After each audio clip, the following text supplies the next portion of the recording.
I've always been intrigued by digital payments. To this day, every time I use a credit card, I feel like a minor miracle just happened.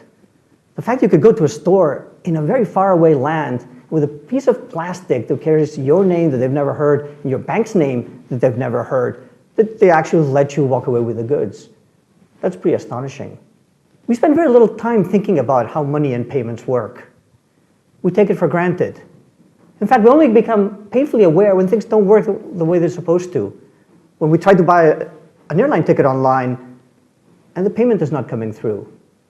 And then we realize just how much trust we're putting on technologies that we have no idea how they work, on players we have no idea who they are. That's what's fascinating about money and payments. In my career, I started working on development work, policy work in the financial sector. First with my university at the Harvard Institute for International Development, and then with the World Bank.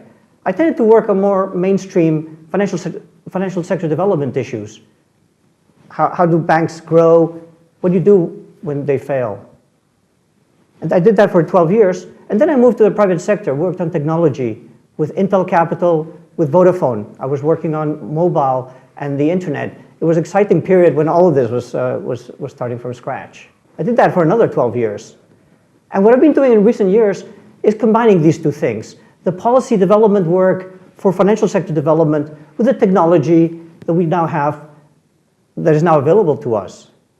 And that's how I got to financial inclusion, because I saw that technology had the ability to make financial systems, if not more robust and reliable, at least much more available to everyone.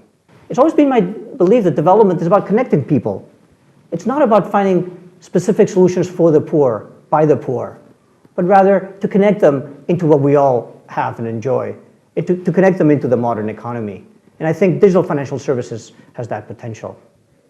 Because it was coming from this background more from the mobile and the technology angle, at the beginning I was working more on how you build these systems. But I don't think that's the issue anymore.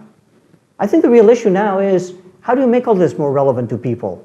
How do we make this connect into their daily lives, into their mental models, how they think about money? I think that's the limiting factor today. And as someone who's worked in financial sector development for many years now, I've also become a little bit disturbed with how little we've learned from this global financial crisis that we've all suffered. What does it mean to be including people to a system that has that potential for failure? I think there's lots that we need to improve upon. I started my journey in financial inclusion first with CGAP and then with the Bill and Melinda Gates Foundation, who has been a strong supporter of financial inclusion. In more recent times, I've been working more independently as a researcher and as a consultant. So the question then became for me, how can I have most impact in this space of financial inclusion? And in conversations with Gavin and David, we came to the realization that a lot of the impact that we can have is by inspiring people, by showing to people how we can make things different, to challenge people into new ways of thinking about how we're delivering digital financial services in ways that are more relevant to more people. That's why we set up the Institute as a research institute, as a training institute, but most fundamentally as a professional development network, because we've all had to go through this process of learning what's important in this sector and keeping up to date.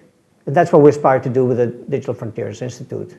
And I also joined the Digital Frontiers Institute because I enjoy working with Gavin and David. We've had a lot of fun creating the Institute as well as the first course offering that we'll be launching. And I hope that you will have as much fun with us as well.